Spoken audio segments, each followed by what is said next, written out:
Dana, welcome back. The month of the nervous system on the Light Path podcast. So happy to be continuing this very helpful conversation with you. Thank you so much for having me back. And I'm extra excited to dive into the topic of today. It's very near and dear to my heart. Okay, let's just go for it. I mean, if you didn't catch the last episode that Dana was on, go back just 2 episodes back, where there was the identification of the nervous system and really just the explanation of it.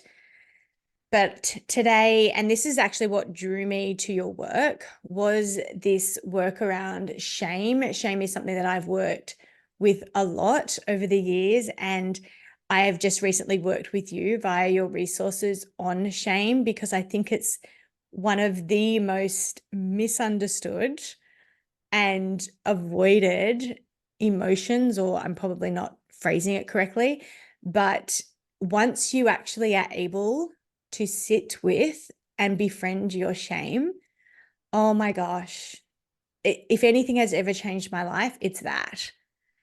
So talk to us in terms of your work and how you came into your relationship with shame and how that has informed the passion behind what you do with it. Hmm. Yeah, the reason that this is so near and dear to my heart is because I was really stuck in this unconscious shame loop for a really long time. And even after about 2 years of somatic work, where I was learning how to feel my feelings, and I was inherently doing a lot of de-shaming work and healing from shame there. But what kept happening was I felt like I was trying all of these modalities like breath work, meditation, energy work, somatic therapy, and they would help overall and temporarily, but I never felt like things were truly sticking. And then I felt like I couldn't trust myself. And I felt like my body wasn't doing what it was supposed to do with all the support that I was giving it. And then that was really scary because I was like, well, why is nothing working in the way that I want it to? And why is nothing digging into that place that we all want to get to, which is like, I am good. And that doesn't mean we're always calm and we're just joyful and euphoric all the time, but just there's a potency and a presence, and like your center of gravity remains in your body and you know how to bring it back. And we all crave that so deeply. And that's what I was feeling, is almost like my center of gravity was like there sometimes, and then it would just be flung outside my body at the first sign of stress. And I was like, but I did breath work. What's happening? And it's like, okay, what else is there? And so I started to explore this because there was kind of a feeling associated with it of an extreme, like either something was working or it wasn't working. And so I kind of started to tune into that feeling. I started researching and I started sharing this in my somatic therapy sessions, and eventually came to the conclusion initially that I was like, oh, I've literally been trying to fix myself and I've been trying to heal myself so much that I get to a point where I don't have needs. And that's what I think is going to make me lovable. Great. Ooh. That's what I've been doing. That's what's going to make people not reject me or abandon me, is if I can heal so much that I don't need anything from anybody, and that nothing that anybody else does to me will impact me. I'll be this impenetrable, regulated force, and I'm just can be totally fine by myself, but I can have friendships. And it was just a very, like, when I kind of took a step back and looked at it, I was like, this doesn't make sense. Like, what the knowledge that I have of the nervous system is that we are so deeply impacted by each other. And that's an important part of our survival physiology and being a healthy, happy human. And so eventually this led me initially to Brene Brown's work, who is an incredible researcher on shame. And I started to feel the difference in my body between interpreting my life in a very over personalized way, where something stressful would happen. Like a client, I was still working in sales at this time, a client would call me on the weekend, and I'm like, honestly, probably stoned, like watching a movie, and I'm just vibing and like having a good time. And this like CEO of a like multi-million-dollar company is calling me, and I have to just like get my shit together. And I'm like, what is going on? And then I'd have this call with him. And then after, I would feel so activated. And then I'm like, reach for a coping mechanism, which at that point I started to make money. So I was like, let's go shopping. And then I'm like, I just spent $500 in like 5 minutes. Like, what is happening? And then I would go into dissociation because I was ashamed of how I dealt with my stress.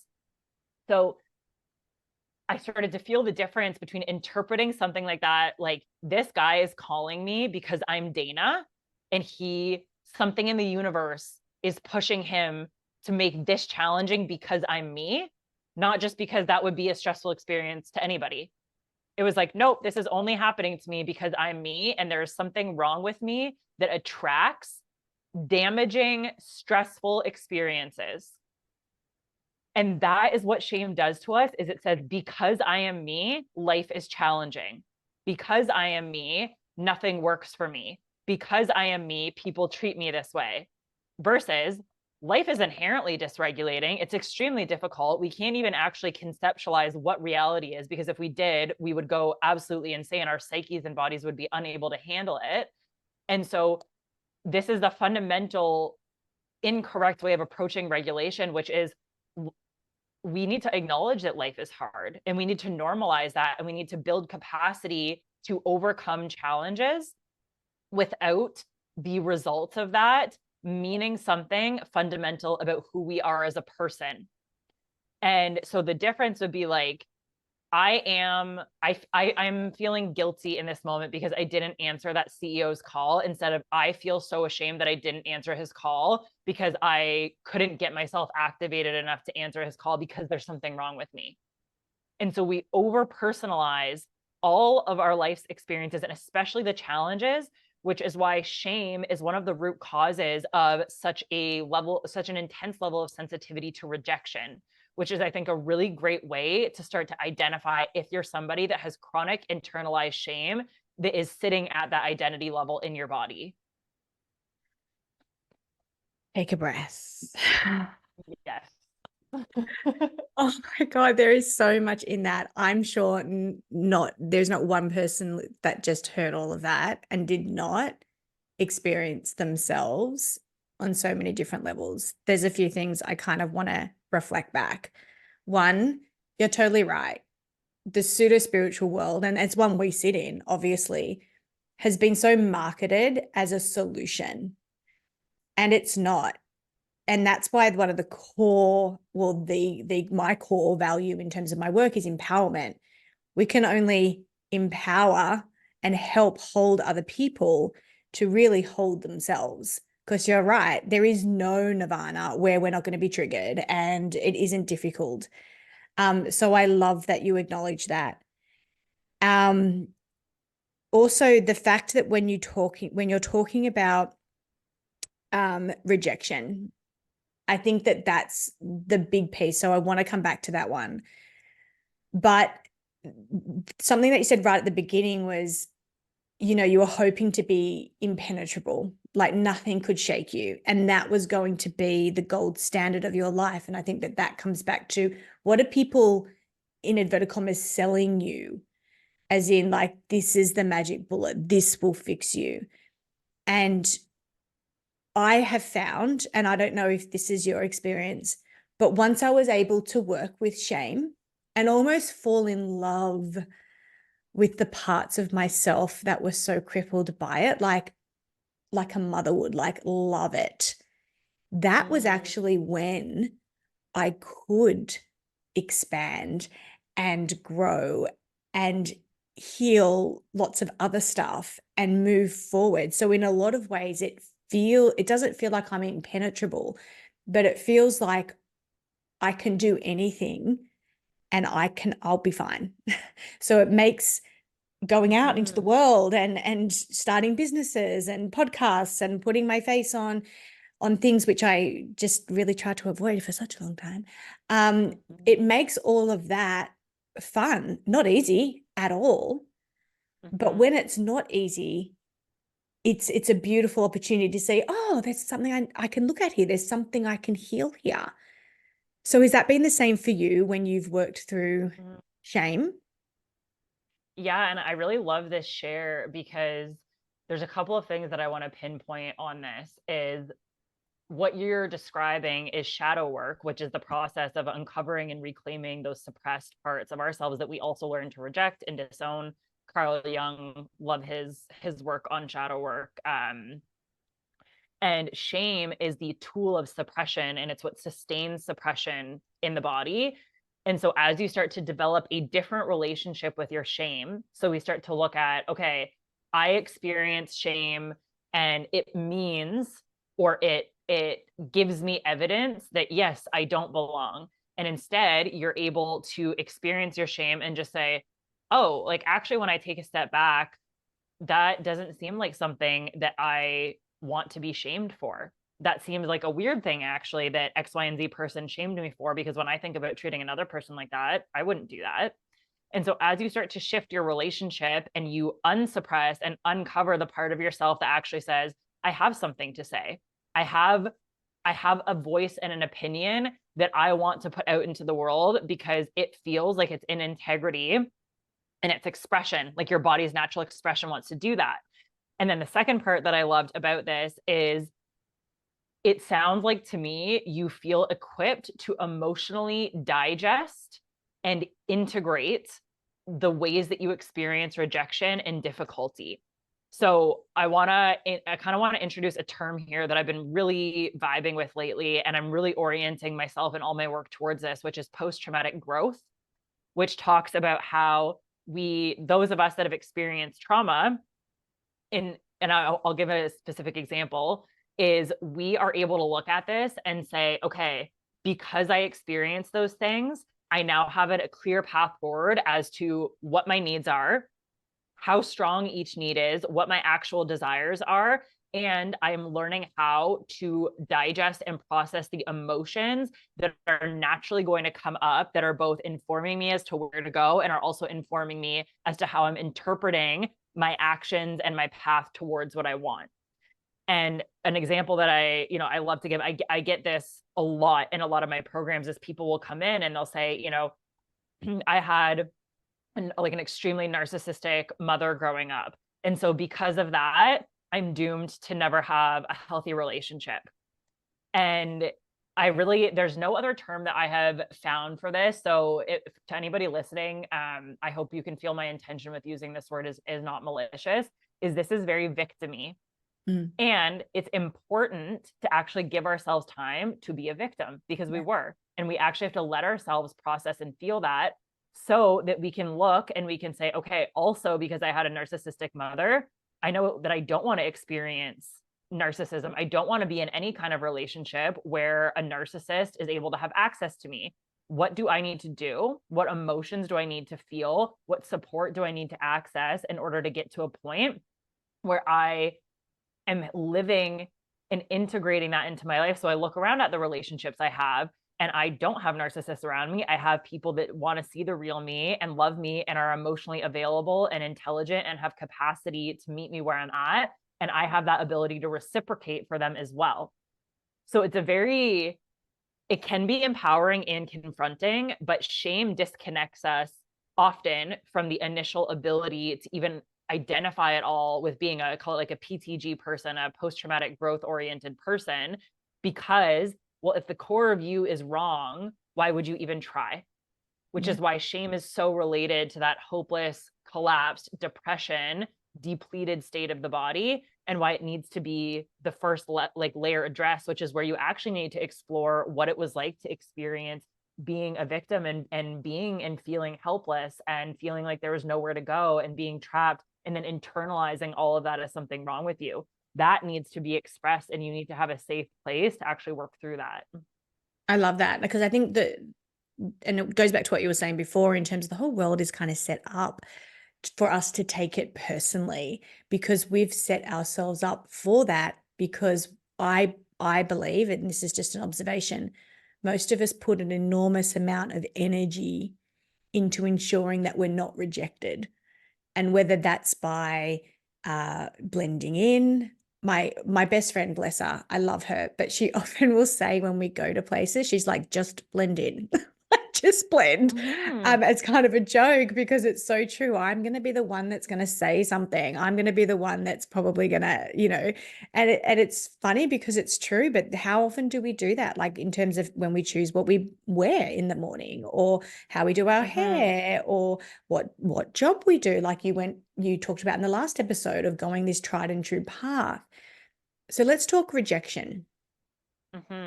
Obviously, there is an ancestral reason or an evolutionary reason why we do it. But let's talk about that in relation then to shame and how we can begin to have a relationship with rejection that is empowering and informative rather than destructive. Mm.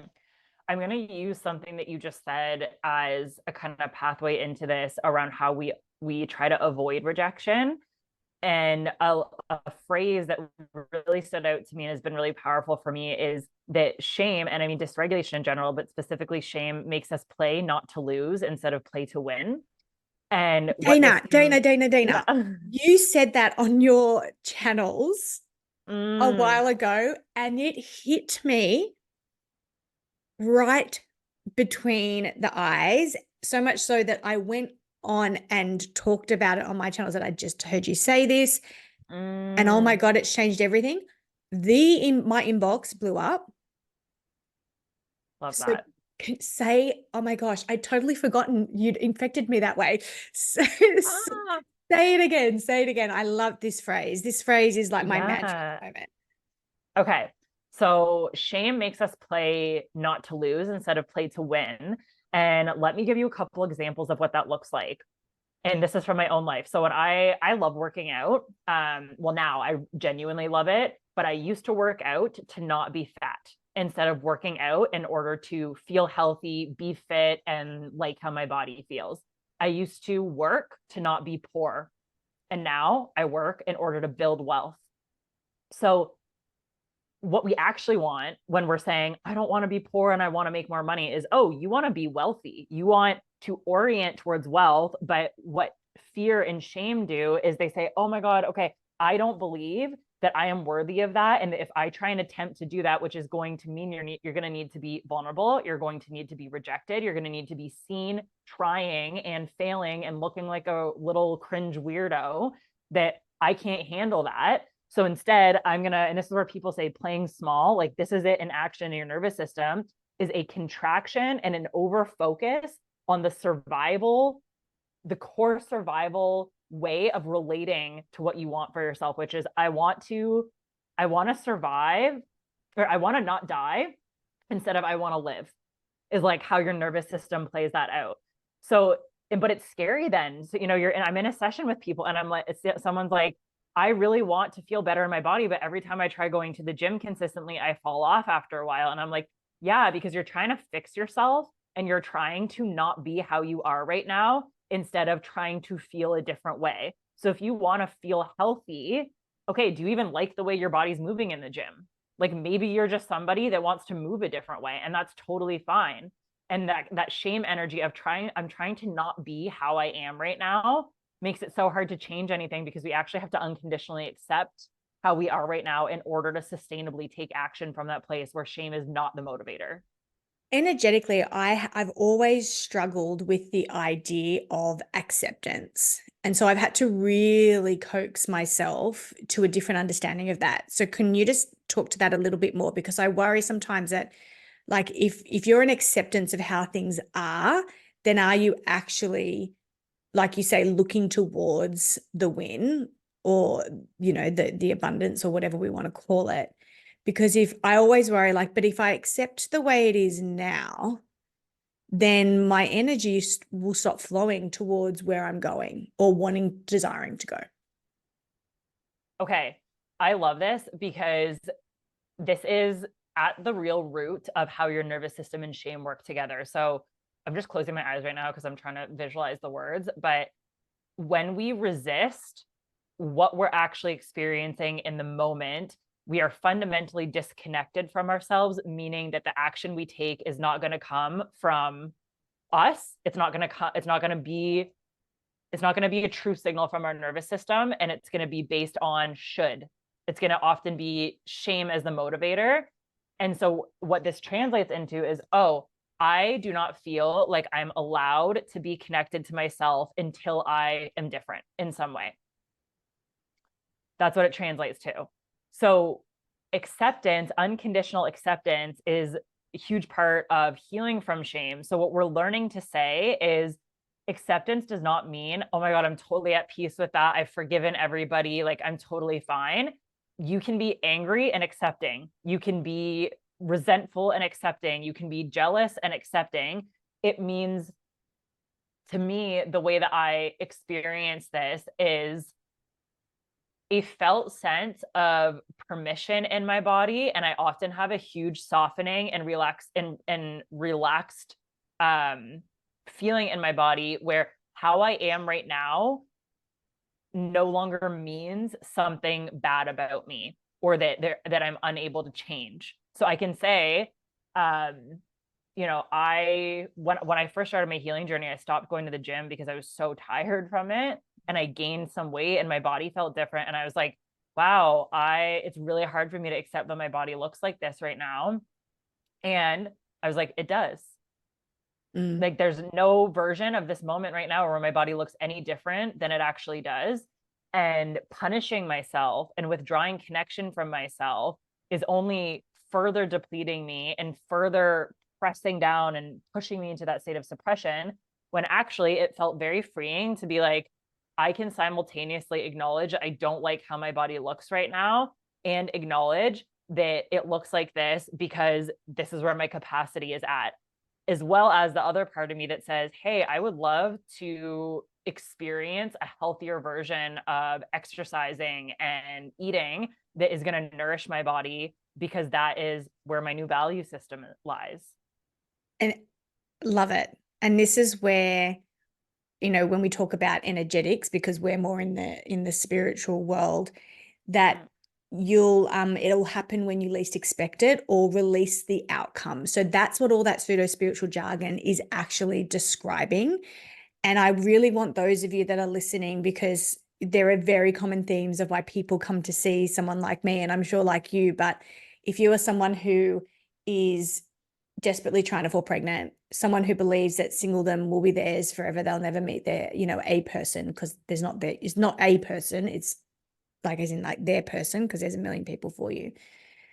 People that believe that, great success is just isn't for them. Whatever is eluding you, re-listen to that as in the process of acceptance, because that will allow, the way I would verbalize it, the space for the flow to come, the flow state to come, because you've downgraded your nervous system, is what I'm learning from you. But the ideas, the inspiration, the freedom, the lightness about you energetically, whereas you're not strangling the life force out of the desire, basically, and then it will just keep eluding you. Yeah, and I think that I love what you're just saying there, like strangling the life force out of the desire, because it's so interesting, this push and pull with the nervous system, that we are the most deeply afraid of that which we want the most. And it causes that push and pull, and then we doubt ourselves when it's like, well, I want this and it's not happening for me, and so that means that it's never going to happen for me. And so the part that I really encourage people to pay the most attention to is what meaning your nervous system has learned to associate with something. So for me, like, I had a lot of physical health expressions. And so even today, often if I see, like, I don't know if you can see right now, but I had mold exposure on my last trip, and I can tell my liver is like very overburdened, because my skin broke out like a tiny bit, like compared to how it used to be. This is like absolutely nothing. But I had that initial fear in my body where I was like, oh, this means that all of my health issues are coming back, and it means that nothing that I've done has worked. And that was like, I was like, whoa, whoa, whoa, whoa, whoa. Yeah. Whew. Bring that center of gravity back in. So just paying attention to what meaning you're associating with what you're experiencing in your reality. And that's actually how you start to notice what your nervous system believes, and how you can start to work with those deeper patterns. Yeah, so true. What would you want people to know about their shame?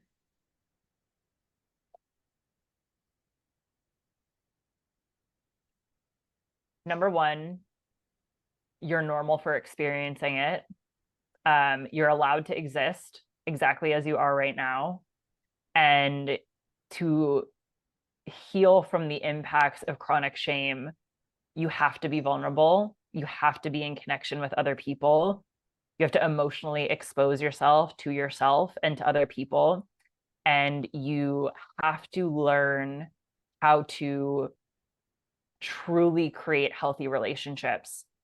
Relational stress is the most stressful type of stress for human beings. And your relationships are what will pour into you and allow you to experience true regulation.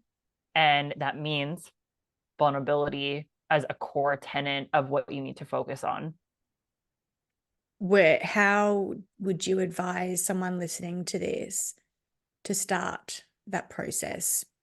Because for someone that hasn't necessarily done this work, that could seem overwhelming and scary. Yeah. So exactly what you just said, I'd actually really invite you to first, before doing anything, I want you to take a moment and even acknowledge what it feels like in your body to be on the verge of doing something. Like how do you experience it? Is that scary? Is that relieving? Are you afraid? Which are all normal and we all experience that. And then a couple of micro examples of vulnerability is honestly post a comment on a TikTok or Instagram video. Wow, I've experienced this too. Thank you so much. Or go and look at the comments and respond to another human being that has commented something as a way of microdosing vulnerability, and practice admitting hard truths to yourself without trying to make it into an acceptable version. So you had a day at work today and like somebody said something to you and it really bothered you and you want to complain. Okay, complain to yourself and catch yourself when you're saying, well, it wasn't that bad, so just get over it. I don't fucking want to get over it. I'm going to be mad for a minute. So you're admitting, I call it like raw honesty. So you're not dressing it up. You're just like, this sucks. I hate this. I love this. I want this. And so you're practicing admitting to yourself what you're truly experiencing without any kind of acceptability filter on it. And eventually, this will allow you to feel safer with the sensations of doing this with other people. There's a call to action: microdose vulnerability. Yeah. Love that. Because what we do repeatedly, small steps, they're the giant leaps. We want these magic pills and these bullets to, healing or evolving, but really it's the microdosing. So I love that. So everyone, there's your challenge today: microdose a little bit of vulnerability. Even though all your links are in the show notes, how can people connect with your work and work with you? So really love the timing of this because I recently decided that I'm going to be hosting a 2-day virtual nervous system retreat, which does not have a name at the moment of recording this. So maybe once this episode is out, I'll have a really cool name for it. And I think that that's going to be a really great way where I'm going to touch on the two focuses of each of our podcasts. One is just going to be like, what is nervous system regulation? How does your nervous system work? Learning the basics of somatics and how to actually feel your feelings. And then the second is going to be diving into the role of shame and doing some de-shaming work. And we're going to be weaving in, I'm going to be bringing in some other collaborators, and we're going to be weaving in some somatic movement, some like really cool educational pieces. And I'm going to be kind of facilitating. It's going to be on a Saturday and Sunday, I believe, early to mid-June. So I would say that's going to be a really incredible way to come live, which again, you get that connected community co-regulation experience. So I would highly recommend jumping in on that when I announce it. I think that'd be super, super cool. And then the other things that you can check out if you want to dive deeper into the shame stuff is the de-shaming workshop and guide that I recently released, which has had really great feedback. And then my nervous system healing 101 course, which gives you kind of those nervous system basics, literally nervous system 101. And one thing that I forgot that I wanted to mention, because you kind of jogged my memory on this, is this might sound really intense, and that's because it is, but I wanted to leave people with this, is that nervous system regulation is not a solution for life. It's not a solution to make life easy. and there isn't that, like you're talking about the pill, the thing we want to take. And so there is no solution to being alive, except for like taking ownership over being in your body and learning how to do that work.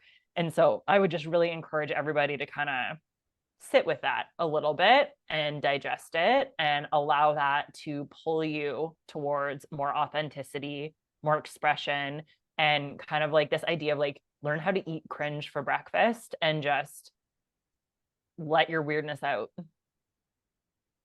Well, thank you for letting your weirdness out and Yeah. helping so many people the way you do. I can attest to the shame self-paced workshop. I have worked through it. So definitely something that you can jump on, but love the idea of the 2-day retreat. So make sure you're following Dana on all her socials, because I'm sure you'll have it up there, plus the links below. Thank you. Thank you so much for allowing us to dive into our weird through the example of yours, and kind of drawing back the curtain of our real authentic human condition, and challenging us, but also giving us that permission to accept it, work with it, and actually use it to thrive as opposed to just survive. Thank you so much. Thank you.